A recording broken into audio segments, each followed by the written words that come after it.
Alhamdulillah, wassalatu wassalamu ala Rasulillah Sayyidina Muhammad ibn Abdillah wa ala alihi wa sahbihi wa man walah, wa la hawla wa la quwwata illa billah, amma ba'd.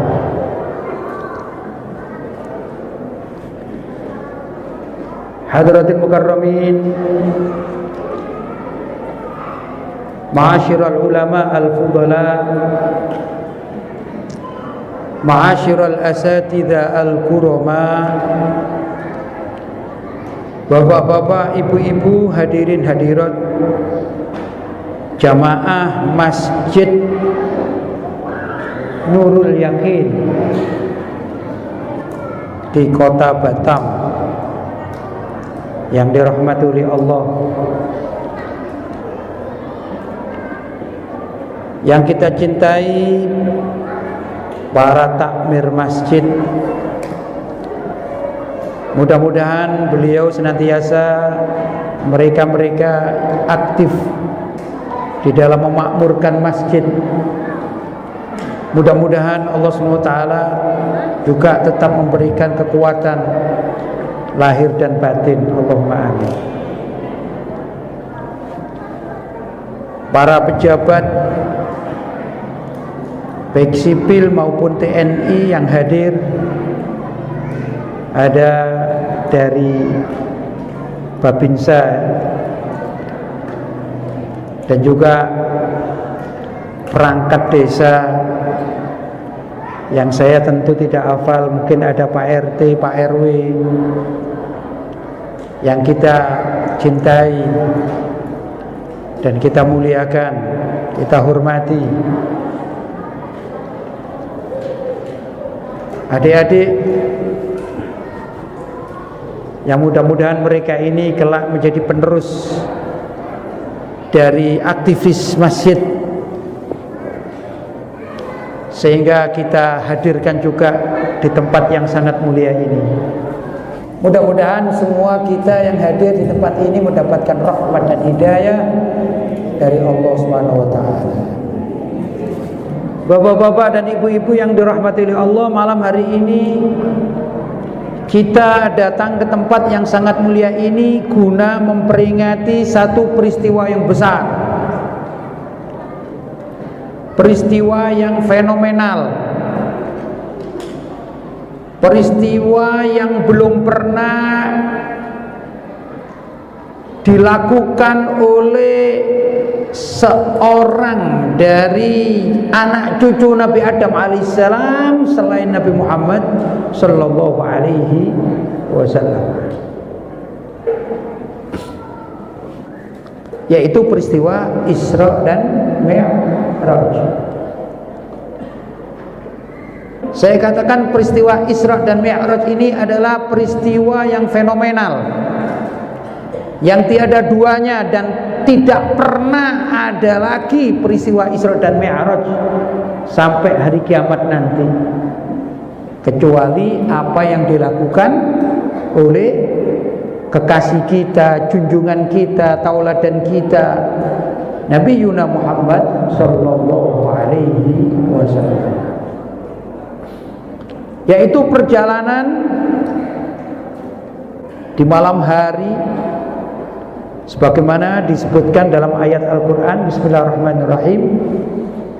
Subhanalladzi asra bi'abdihi lailan. Maha suci Allah yang mengisra mi'rajkan hambanya lailan, pada malam hari, minal masjidil harami ilal masjidil aqsa, dari Masjid Al-Haram Makkah ilal Masjidil Aqsa, menuju Masjid Al-Aqsa Palestina, alladzi barakna haulahu linuriyahu min ayatina, yang kami beri keberkahan, kata Allah SWT, di sekelilingnya demi untuk menunjukkan kebesaran Allah, kekuasaan Allah, Innahu was-sami'ul basir. Sesungguhnya Allah itu maha mendengar dan maha melihat. Jadi peristiwa Isra dan Mi'raj itu guna untuk memperlihatkan kepada umat manusia, bukan sekedar umat manusia saja, seluruh umat, baik dari jin maupun manusia, dan juga dari kalangan para malaikat. Semua itu akan diberitahu oleh Allah bahwa Allah Maha Kuasa, sehingga bisa memperjalankan hambanya seorang manusia ruhan wa jasadan, yang menggunakan roh dan jasad Nabi dengan menempuh perjalanan yang tidak masuk akal, tapi wajib diimani. Seorang muslim wajib iman kepada peristiwa Isra dan Mi'raj karena telah dicatat di dalam Al-Quran. Kalau ada seorang muslim atau mengaku Islam tapi ingkar terhadap peristiwa Isra dan Mi'raj, hukumnya murtad kafir. Kenapa? Karena dia mengkufuri, mengkafiri, mengingkari ayat-ayat Al-Quran. Kalau orang kafir tidak yakin, namanya juga kafir, tidak yakin, hak mereka. Tapi kalau ada orang muslim mengaku Islam, ingkar terhadap peristiwa Isra dan Mi'raj, maka otomatis orang tersebut keluar dari agama Islam, sudah tidak dikatakan muslim lagi, tapi masuk wilayah kekafiran atau kemurtadan. Na'udzubillahi min dzalik.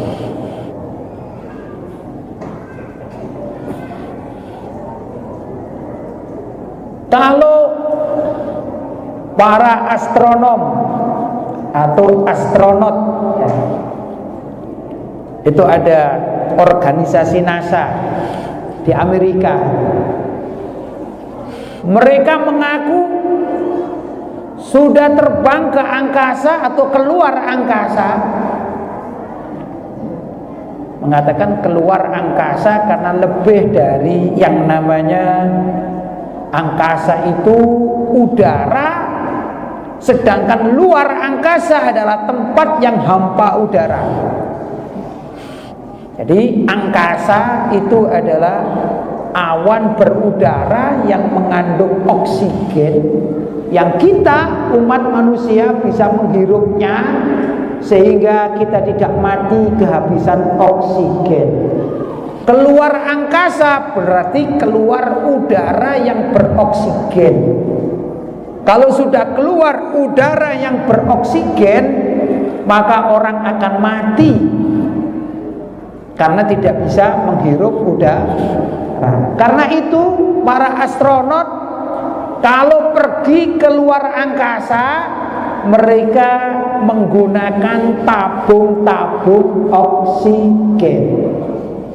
Ya, agar apa? Agar bisa menghirup oksigen atau udara sebagaimana yang ada di sekitar atau seputar bumi yang mengelilingi bumi. Di luar dari angkasa, maka dikatakan keluar angkasa.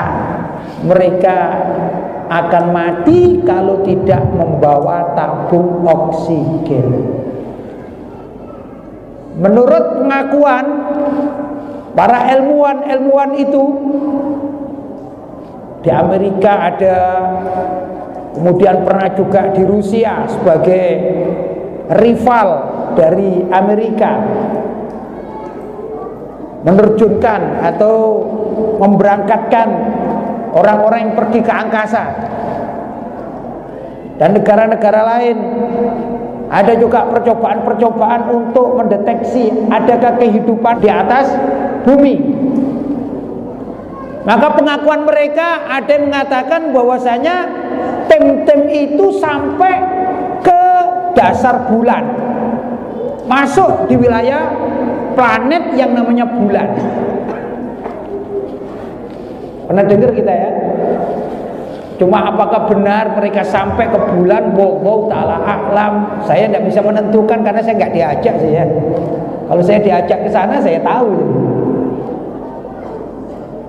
Tapi pengakuan mereka adalah sampai kemana? Ke bulan, mendarat di bulan. Kalau kita belajar ilmu apa ini namanya? Ilmu pengetahuan alam ya, bahwa planet bulan itu adalah planet yang paling rendah, yang paling dekat dengan bumi.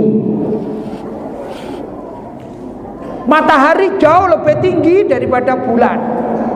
Ada juga planet-planet lain, ada planet Pluto, ada planet Saturnus, ada Jupiter ya, dan lain sebagainya. Itu kita belum pernah mendengarkan ada ilmuwan yang mampu sampai ke planet Jupiter. Belum pernah dengar gitu. Juga belum pernah dengar ada ilmuwan yang sampai ke matahari. Belum pernah dengar ya?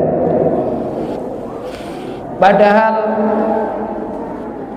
planet-planet itu berada pada istilahnya ketinggian langit pertama. Kalau dalam bahasa syariat dikatakan sama dunya, berada pada atau di bawahnya sama dunya. Apa sama dunya? Langit yang tampak dari dunia. Itu namanya langit pintu pertama ya. Matahari di bawah pintu langit, langit pertama. Jadi sama dunia adalah langit yang tampak dari dunia. Kalau kita malam ini kebetulan tidak ada mendung, kita melihat ke atas di luar sana, maka kita akan melihat bintang gemintang gemerlapan ya dah. Ada juga rembulan. Kalau siang hari kita bisa melihat apa? Matahari. Itu namanya langit pertama.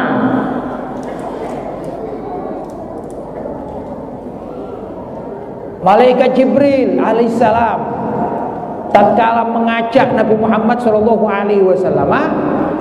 berangkat dari kota Mekah menuju kota Palestina. Dari Palestina diajak naik buruk, sampailah beliau mendapati pintu langit pertama. Maka beliau berdua mengetok pintu. Ya, kalau saya gambarkan dengan bahasa saya, tok tok tok tok, barangkali begitu ya. Maka dibukakan oleh penjaga pintu langit pertama. Ditanya, "Man anta? Siapa engkau?" Malaikat Jibril mengatakan, "Ana Jibril." "Wa man ma'aka?" Siapa yang bersamamu? "Muhammad." Kemudian penjaga pintu langit pertama itu mengatakan, "Ahlan wa sahlan bin Nabi Saleh." Ahlan wa sahlan, selamat datang dengan Nabi yang soleh. Berarti penghuni langit pertama itu sudah kenal dengan Rasulullah SAW. Nabi itu sampai di pintu langit, yang pintu langit itu tingginya lebih tinggi dari matahari, lebih tinggi dari matahari. Astronot hanya sampai ke bulan. Berarti hebat mana ini astronot dengan Rasulullah SAW? Tidak ada hadis manapun atau ayat Al-Quran manapun bahwa Nabi tatkala di Isra Mi'rajkan itu oleh malaikat Jibril juga dibawakan tabung oksigen, enggak. Hebat tak beliau ini? Ini manusia hebat, super hebat Pak. Itu astronom-astronom di samping pakai tabung oksigen juga pakai helm. Pernah lihat filmnya ya? Film NASA ya, pakai helm ya. Ini adik-adik yang sekolah ini kan ada itu ya, gambaran-gambaran. Itu Nabi Muhammad udah pakai helm itu. Biasa saja, tak perlu menghirup apa? Oksigen, enggak. Pernah terpikirkan semacam ini kehebatan Nabi kita? Luar biasa. Itu baru langit pertama. Begitu sampai di langit pertama, Nabi Muhammad bertemu dengan Nabi Adam alaihissalam. Ada Nabi Adam di sana. Kemudian di sebelah kanan Nabi Adam itu ya, duduk berjejer-jejer orang-orang Islam ahli ibadah yang dikatakan ashabul yamin, orang-orang yang diletakkan oleh Allah pada sebelah kanan, yaitu min ahlil jannah, dari penduduk surga. Di sebelah kiri adalah anak cucu Nabi Adam dari kalangan orang-orang kafir dan juga orang-orang muslim tapi ahli maksiat. Kalau sebelah kanan min ahlil jannah, orang muslim semuanya yang beriman kepada Allah dan para rasul sejak zaman Nabi Adam sampai hari kiamat. Itu gambarannya yang dilihat oleh Nabi. Mereka duduk di sebelah kanannya Nabi Adam alaihissalam. Yang duduk sebelah kiri adalah anak cucu Nabi Adam yang sejak zaman Nabi Adam sampai hari kiamat mereka kafir terhadap ajaran syariat yang diturunkan kepada para nabi dan rasul, atau orang-orang yang beriman hanya saja tukang maksiat. Walaupun nantinya yang ahli maksiat itu pada akhirnya mendapatkan syafaat dan bisa masuk surga, tapi dalam gambaran itu mereka berada di sebelah kiri Nabi Adam alaihissalam. Nabi Adam kalau tengok ke kanan senyum, senang ya. Tapi kalau melihat ahli neraka, beliau menangis sedih melihat anak cucunya tidak taat, ingkar kepada Allah, kafir kepada Allah, tidak mau beriman kepada Allah. Sedih Nabi Adam. Itu di langit pertama. Kemudian naik lagi, bukan sekedar langit pertama ini Rasulullah. Hebat Nabi kita ini, nggak terbakar Nabi kita, nggak mati, walaupun tidak menggunakan oksigen. Saya tanya ini, kalau di langit itu kan udara hampa atau hampa udara. Langit pertama, ya sama hampa udara menurut ilmuwan. Ya, baik, tapi diajak ke langit kedua, ketiga, keempat, kelima, keenam, sampai ke 7. Luar biasa Nabi kita, luar. Tidak pernah terpikirkan ya oleh kita ya. Itu Nabi Muhammad pakai helm enggak? Nabi Muhammad pakai helm keterangannya enggak nih. Hebat. Ini dari segi kekuatan jisim Nabi Muhammad Shallallahu Alaihi Wasallam.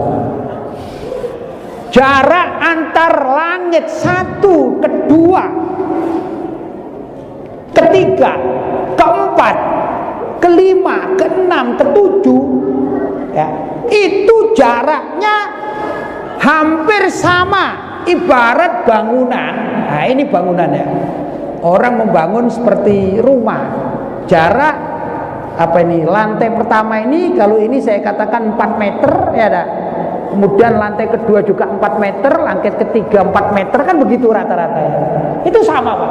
tingginya sama dengan sama'ud dunya, langit yang pertama tadi itu, Pak.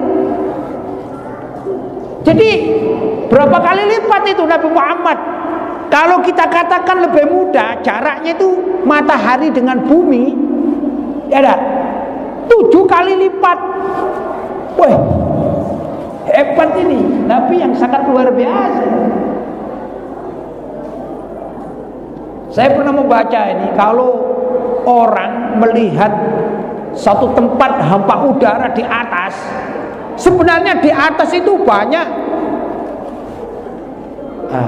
air yang akan menjadi hujan, yang dari uapan air ini ya. Kalau sudah sampai ke atas, dia belum sempat hujan atau belum sempat mencair, tapi dia naik, maka menjadi gumpalan-gumpalan ya, awan, tapi gumpalan es. Karena di atas itu sangat tinggi, sangat dingin sekali. Jadi gumpalan-gumpalan es. Maka yang pernah saya baca, saya suka baca saja ya. Kalau ada pesawat ini bagus, tapi kadang-kadang ada pesawat tiba-tiba jatuh tanpa ada sebab. Tanpa ada sebab, misalnya mesinnya rusak, enggak. Sebelum berangkat dicek, ya bagus. Lah ini kadang-kadang ternyata dia ini menabrak gumpalan es. Karena ada satu gumpalan es yang sangat ditakuti oleh pilot-pilot itu, Pak. Kadang-kadang nabrak maka jatuh. Jadi kalau sudah sampai di atas, ya orang bisa beku. Tapi Nabi Muhammad SAW manusia biasa. Nabi Muhammad itu basyarun, manusia seperti kita. Ya pernah sakit, ya lapar, ya haus, seperti kita. Tapi lakal basyar, tapi tidak seperti manusia pada umumnya. Andai kata manusia pada umumnya diajak naik sampai ke matahari, ini bisa beku, Pak. Tapi Nabi Muhammad SAW kuat, diberi kekuatan yang lebih. Ini lebih dari Batman, lebih dari Superman, lebih dari Spiderman, ya ada ceritanya begitu, walaupun mereka fiktif gitu. Itulah Nabi yang kita cintai sallallahu alaihi wasallam. Ya, karena temanya ini tema sholat ini ya, maka saya akan mencoba memberikan gambaran siapa sih makhluk atau orang yang diberi amanat untuk menjalankan sholat. Ini siapa, kedudukannya bagaimana, saat apa. Ini perlu kita kaji dulu agar kita cinta terhadap perintah sholat ya. Kemudian ringkas cerita Nabi sampai di Sidratul Muntaha. Bapak-bapak sudah sering mendengarkan Sidratul Muntaha, ibu-ibu juga, betul? Betul? Kalau ditanya apa itu Sidratul Muntaha, tatkala Nabi berada di langit ke-6, maka Nabi melihat ada pohon besar, akarnya menancap di langit ke-6, sedangkan pohonnya, pohonnya, kayunya itu menjulang tinggi sampai ke langit ke-7. Jadi kalau bisa dikatakan pohon sidroh, bahasa Indonesianya bidara, pohon bidara. Tidak semua orang tahu pohon bidara ya. Saya alhamdulillah sudah melihat pohon bidara. Ada kawan yang menanam di Malang sana. Ini loh pohon bidara. Katanya sampean sering cerita pohon bidara kalau Isra Mi'raj. Kalau kepingin tahu ini loh katanya. Alhamdulillah saya pernah melihat. Itu pohon bidara. Kalau saya gambarkan seperti pohon ini, gambarannya ini ya, saya gambarkan ini misalnya. Apa ini? Daunnya ini. itu menembus langit ketujuh. Jadi kalau ini langit ke-6 meja ini, adapun langit ketujuh saya gambarkan begini, ya, maka dia menembus langit ketujuh. Besarnya sebut saja langit ke-6 itu bumi, langit ketujuh itu matahari, Pak. Seberapa besar itu pohon? Setinggi matahari, Pak. Seberapa besar itu pohon? Luar biasa. Nabi Muhammad secara jismiyah ya tidak jauh berbeda dengan kita-kita. Mungkin kalau postur tubuhnya orang Arab itu mungkin lebih besar sedikit daripada kita, ya. Kalau saya ini tingginya kalau tidak salah 170. Mungkin orang Arab biasanya itu lebih tinggi, saya katakan 190 lah. Ya. Tapi kan dibandingkan dengan jarak tingginya pohon tersebut, yaitu dari bumi sampai matahari, kan kecil manusia ini, ya. Kecil dah. Nabi Muhammad juga kecil dibandingkan dengan tingginya pohon bidara. Nah, ini perlu kita pahami dulu. Menurut para ulama diterangkan, menukil dari hadis-hadis Nabi Shallallahu Alaihi Wasallam. Ini pohon yang paling atas, ini namanya intiha usidro. Ujung paling atasnya pohon bidara, intiha, maka dikatakan sidratul muntaha. Sidroh pohon bidara yang paling atas dari daun-daun tersebut. Nah, daunnya satu lembarnya jangan bayangkan seperti daunnya apa ya, kalau di Jawa ini agak lebar. Daun pohon apa yang agak lebar-lebar itu? Hah? Pohon jati. Itu kecil, Pak. Karena pohon jati berapa sih tingginya? Sebut saja 10 meter, 20 meter, kecil. Wah, ini enggak, sidro ini besar. Besar sekali. Jadi kalau kita hinggap di salah satu daunnya cukup.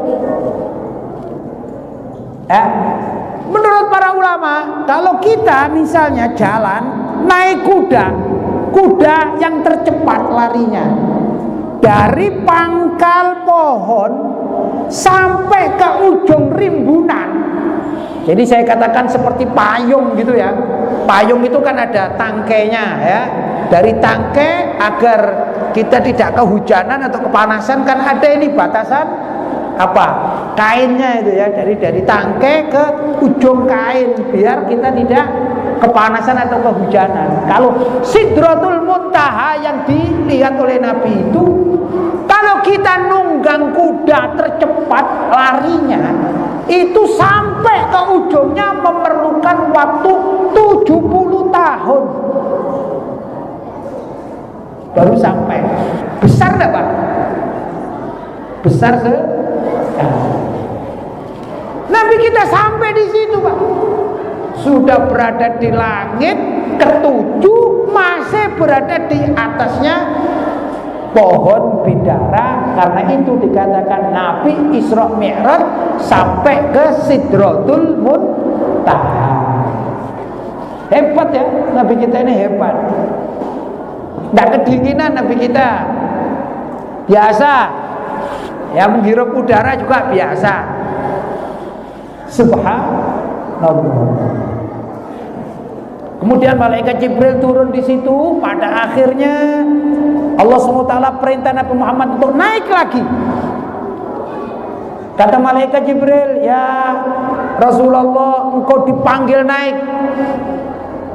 Kemudian Rasulullah mengatakan, ya Jibril, tidakkah engkau menemani aku? Maka malaikat Jibril mengatakan, ya Muhammad, kalau aku naik sejengkal dari Sidratul Muntaha, naik sejengkal, sehasta atau sedepa atau mungkin 1 meter saja naik lagi, maka badanku akan terbakar, kata malaikat Jibril. Tapi Nabi Muhammad lebih kuat daripada malaikat Jibril. Diriwayatkan Nabi Muhammad kemudian diperintahkan untuk naik lagi sampai Nabi Muhammad naik ke atas Sidratul Muntaha.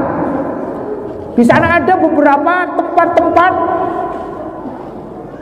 antara lain ada yang namanya Lauhul Mahfuz. Ini sering kita dengarkan, Lauhul Mahfuz. Baik Sidratul Muntaha, Lauhul Mahfuz itu makhluk yang diciptakan oleh Allah, tempat yang diciptakan oleh Allah. Ada surga, ada neraka, semua itu makhluk ciptaan Allah.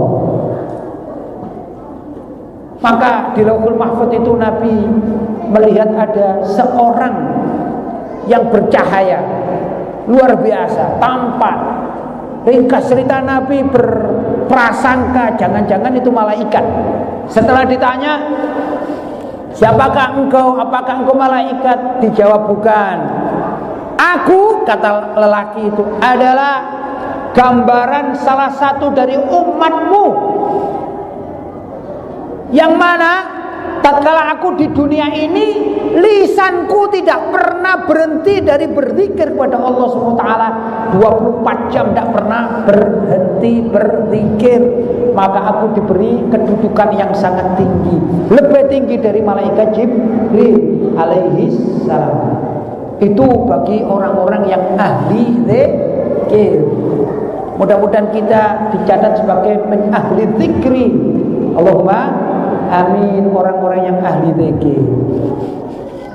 Kemudian Nabi Muhammad diperintahkan lagi, naik lagi, yang menurut para ulama antara Sidratul Muntaha dengan tempat Nabi naik seperti Lauhul Mahfuz itu dibalut oleh, tingginya maksudnya, dibalut oleh cahaya-cahaya yang cahaya itu sekitar 70 lipat cahaya.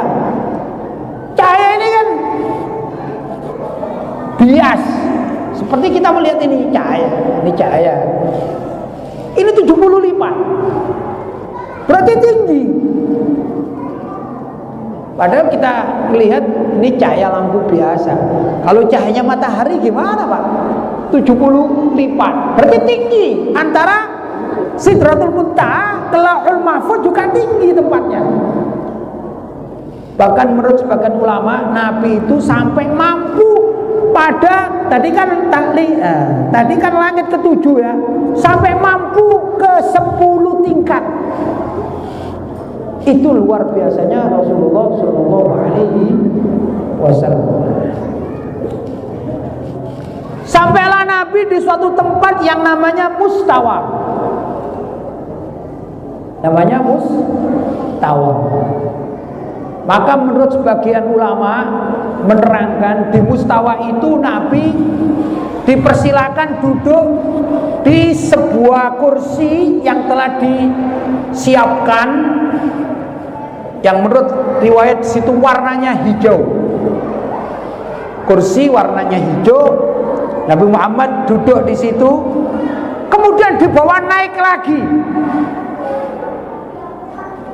Dibawa naik lagi. Sampailah beliau di suatu tempat di bawah arsy. Arsy itu suatu tempat yang diciptakan oleh Allah seperti kerajaan ya, yang dipanggul oleh beberapa malaikat. Nah, di bawah arsy itulah akhir dari kekuatan Nabi Shallallahu Alaihi Wasallam, yang tidak ada lagi makhluk selain beliau di situ. Kemudian beliau diperkenankan untuk jumpa dengan Allah Subhanahu wa Ta'ala. Bukan berarti Allah duduk di arsy, duduk seperti saya duduk, bukan. Nabi Muhammad kemampuannya sampai di bawah arsy, Seperti tatkala Nabi Musa alaihissalam minta jumpa dengan Allah, maka Nabi Musa alaihissalam diperkenankan oleh Allah. Pertama diperintah dulu agar Nabi Musa naik ke Gunung Tursina. Setelah di atas bukit Tursina, barulah Allah SWT berkenan untuk mengajak bicara Nabi Musa secara langsung tanpa perantara malaikat Jibril.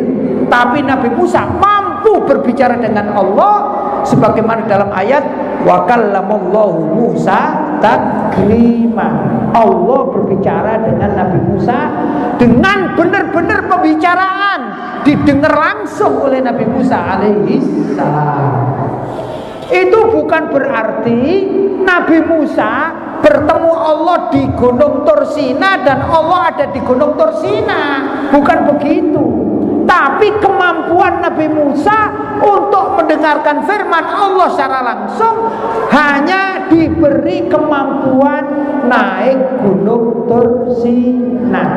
Sedangkan Rasulullah SAW mendengarkan perintah Allah, beliau sampai di bawah arsy. Untuk malaikat Jibril mendapatkan perintah dari Allah paling tinggi, beliau berada pada Sidratul Muntaha. Jelas ya? Nah, kemudian Allah perintah bahwa Nabi Muhammad secara ringkas agar menjalankan sholat. Ceritanya panjang, namanya riwayat. Kalau diceritakan semua sampai subuh ini ya. Ringkas cerita, Nabi Muhammad mendapatkan perintah menjalankan sholat 5 waktu. Setelah itu Nabi Muhammad turun kembali ke kota Makkah. Itu dilaksanakan hanya selama beberapa saat saja. Yang menurut para ulama, tatkala Nabi dibawa naik meninggalkan ranjangnya itu, Nabi kan tidur sebelumnya. Kemudian Nabi dikembalikan ke ranjang beliau di kasurnya. Kasurnya itu masih hangat bekas punggung Nabi yang dipergunakan untuk tidur. Seperti kita sekarang, ya. Kursi yang saya dudukin atau karpet yang Bapak dudukin, kalau Bapak berdiri kan hangat. Betul? Ya. Kemudian kita biarkan mungkin bertahan sekitar seperempat jam mungkin baru dingin. Oh bisa? Iya bisa. Sampai peristiwa kemana-mana tadi itu hanya memerlukan waktu yang sejenak. Karena yang namanya buruk itu sekali loncat, sekali terbang, sekejap mata itu jauhnya sepanjang mata memandang, sejauh mata memandang. Jadi kalau kita mampu memandang matahari, maka buruk pun cuma sekejap mata loncat sampai di matahari. Jadi peristiwanya tidak memerlukan waktu durasi yang lama. Bapak-bapak dan ibu-ibu yang dirahmati oleh Allah Subhanahu wa taala. Kemudian kita diperintahkan untuk melaksanakan sholat 5 waktu. Mudah-mudahan kita pandai untuk memanfaatkan sholat 5 waktu yang perintahnya diberikan oleh Allah pada Nabi pada saat Nabi berada pada kedudukan tingkatan yang paling tinggi di antara makhluk-makhluk hidup lainnya. Subhanallah. Itu bukan perintah zakat, bukan perintah puasa, bukan perintah haji, bukan, tapi perintah sholat. Nah, kalau kita sholat aktif, insya Allah kelak kalau sudah ketemu Nabi Adam, ayah kita, kita akan diletakkan di sebelah kanan termasuk min ahlil jannah. Tapi kalau sholat kita bolong-bolong, lobang-lobang, ya, nggak teratur, sehari sholat sehari enggak, wah ini bahaya ini. Kalau ketemu Nabi Adam, kita daftar sebelah kanannya tadi, kata Nabi Adam, kamu sholatnya aja lobang-lobang, bisa-bisa suruh duduk sebelah kiri. Na'udzubillah min. Bapak-bapak dan ibu-ibu yang dirahmati oleh Allah SWT, bagaimana ya? Ya Nabi, di samping itu para sahabat, mereka itu kalau sudah sholat, karena mereka yakin bahwanya sholat itu perintahnya tatkala di atas apa? Di atas langit tadi itu perintah sholat. Maka Nabi SAW dan juga para sahabat radhiyallahu taala anhum sekalipun tidak berani meninggalkan sholat. Bahkan mereka diperintahkan sholat, rata-rata sholat mereka itu berjamaah. Sayyidina Abdullah bin Umi Maktum, seorang sahabat yang buta, jalannya antara Masjid Nabawi dengan rumah beliau itu memerlukan waktu yang cukup menyulitkan bagi seorang buta. Tapi Sayyidina Abdullah bin Umi Maktum tidak pernah sekalipun meninggalkan sholat berjamaah di Masjid Nabawi. Itu para sahabat radhiyallahu taala anhum. Berjalan di kalangan para tabi'in, pelanjut para sahabat, sampai kepada para ulama. Dulu ada orang soleh bernama Syekh Ubaidillah bin Umar Al-Qawariri, itu tidak pernah meninggalkan sholat berjamaah. Beliau senantiasa kalau sholat berjamaah, khususnya berjamaah di masjid, tidak pernah meninggalkan sholat berjamaah dalam hidupnya sejak beliau balik sampai beliau dewasa. Sholat berjamaah. Kalau misalnya uzur tidak bisa ke masjid, dia mencari sholat berjamaah di tempat lain. Yang penting berjamaah. Suatu hari tatkala beliau di rumah, waktu itu ba'dal maghrib menjelang isya, tiba-tiba ada seorang tamu. Tamu ini bercerita yang luar biasa, menarik.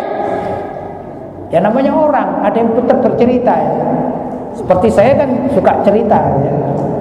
Ada orang bercerita itu membosankan, tapi ada orang yang bercerita itu menarik, sampai lupa waktu, Pak. Ada orang datang bertamu bercerita kepada Syekh Ubaidillah Al-Qawariri. Begini, begitu, begini, begitu, sampai adzan isya. Karena ceritanya menarik, Syekh Ubaidillah ini sampai lupa, Pak.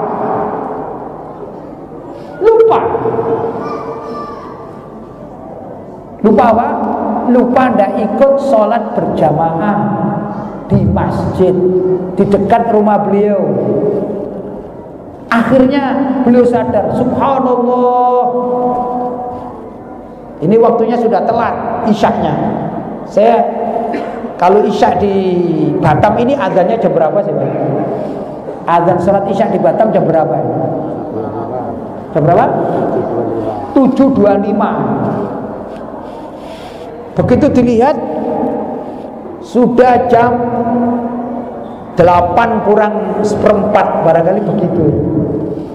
Kata Syekh Ubaidillah Al-Qawariri, kaget gitu. Loh, wah, ini saya telat ini sholat isya.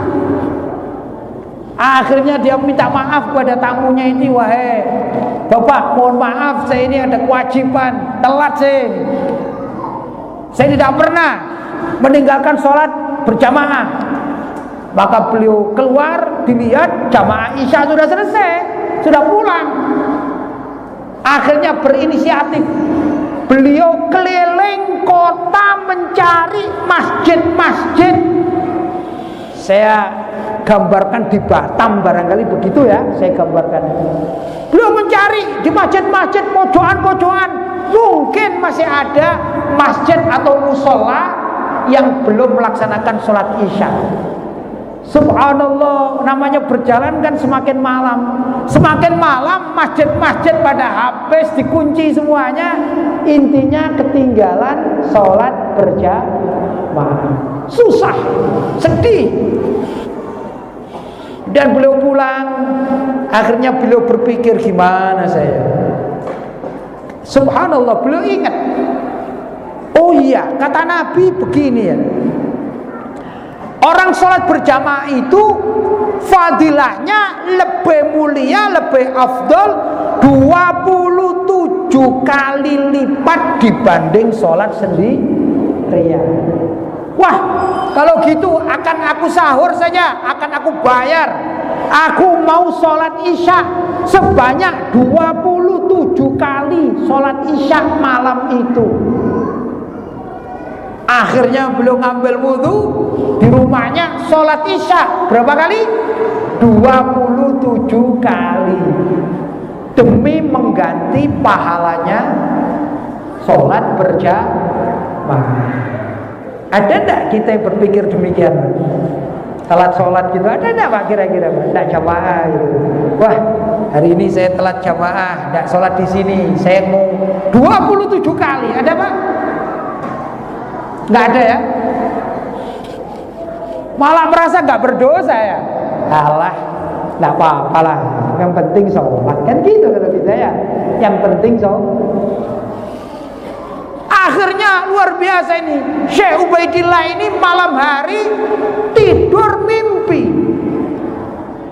akibat telat sholat berjamaah, tapi diganti dengan 27 kali sholat isya.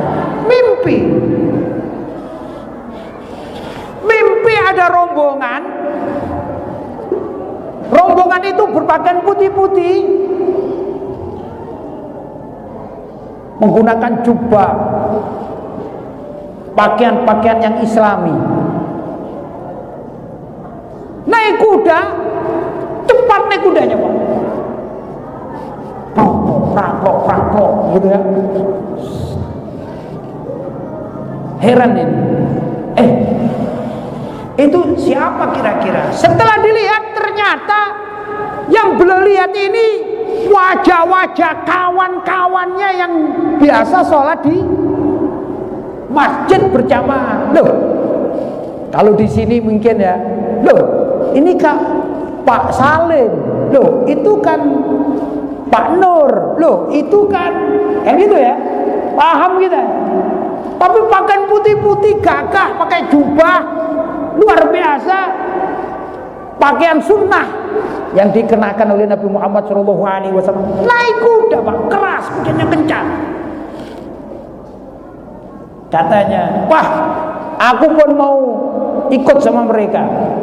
Wah, akhirnya dalam mimpi itu Syekh Ubaidillah ini mengambil kuda terbaik miliknya, dia tunggangi, dan juga dia berpakaian putih-putih mengikuti rombongan tadi itu. Dia pacu kudanya Pak, prakok. Subhanallah. Begitu akan datang, akan menyalip atau mengikuti, menempel dari rombongan, ternyata rombongan lebih laju lagi, lebih cepat lagi. Syekh Ubaidillah merasa gimana kok saya tidak bisa ngikuti. Kemudian ada kesempatan bertanya, wahai kawan-kawan, kenapa kalian kok terus melaju? Saya mau ikut. Katanya, iya wahai Ubaidillah, kamu kan tidak ikut jamaah, kamu tidak ikut jamaah sholat. Dijawab, sudah aku ganti 27 kali sholat, mestinya kan bisa. Dijawab sama kawan-kawannya, ya 27 kali. Ya memang bagus, tapi kan sendirian. Kami kan berjamaah. Jadi kamu tidak bisa ikut rombongan, tidak bisa ikut rombongan kami. Nah, begitu mendapatkan itu, bangun ini.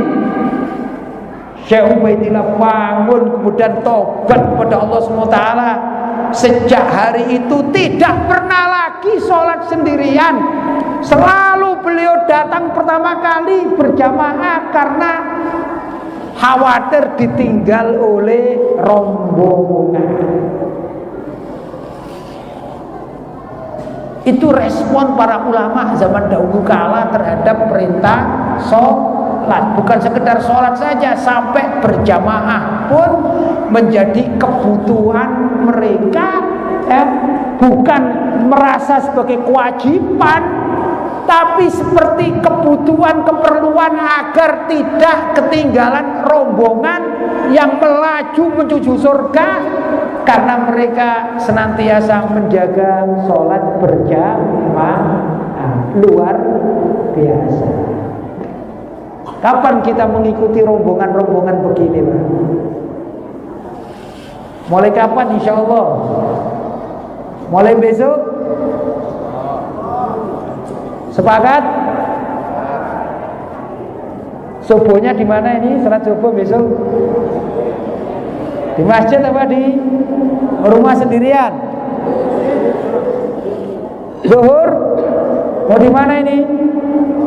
Ya di kantor ngajak jamaah, ikut berjamaah. Asar di mana, Pak?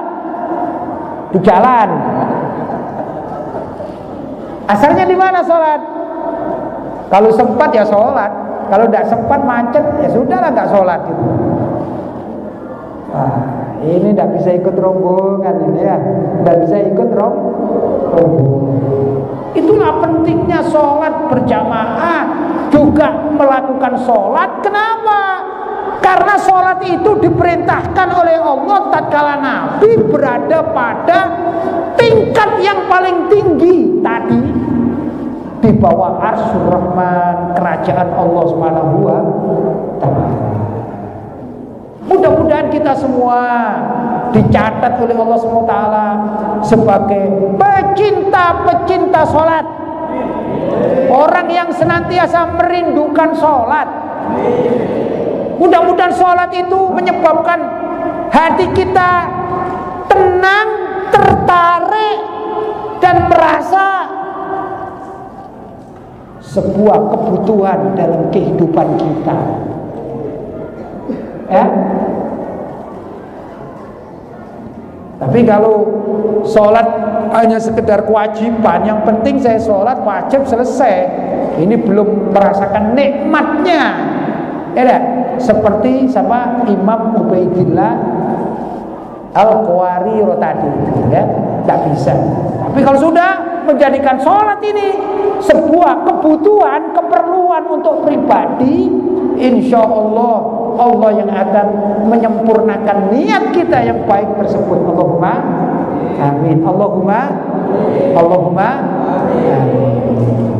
Bapak-bapak dan ibu-ibu yang dirahmati oleh Allah Subhanahu wa taala, barangkali apa yang saya sampaikan ini ada satu riwayat tadi, Al-Imam Ubaidillah bin Umar Al-Qawariri, mudah-mudahan bisa melecut semangat kita untuk mencintai sholat.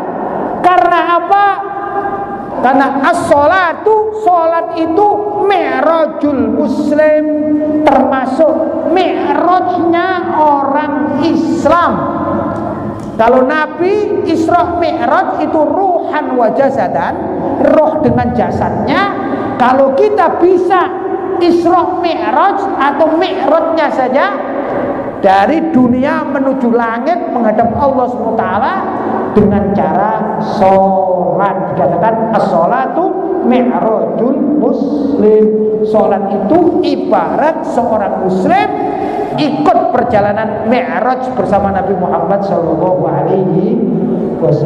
Mudah-mudahan sholat kita setiap hari, mulai hari ini dan seterusnya, benar-benar menjadikan sholat yang mi'rajul muslim. Allahumma amin. Dengan hati yang sangat ikhlas, mengharapkan ridho dari Allah SWT, dan juga ittiba, mengikuti, menyontoh apa yang dilakukan oleh Nabi Muhammad SAW, serta apa yang dilakukan oleh para ulama-ulama terdahulu.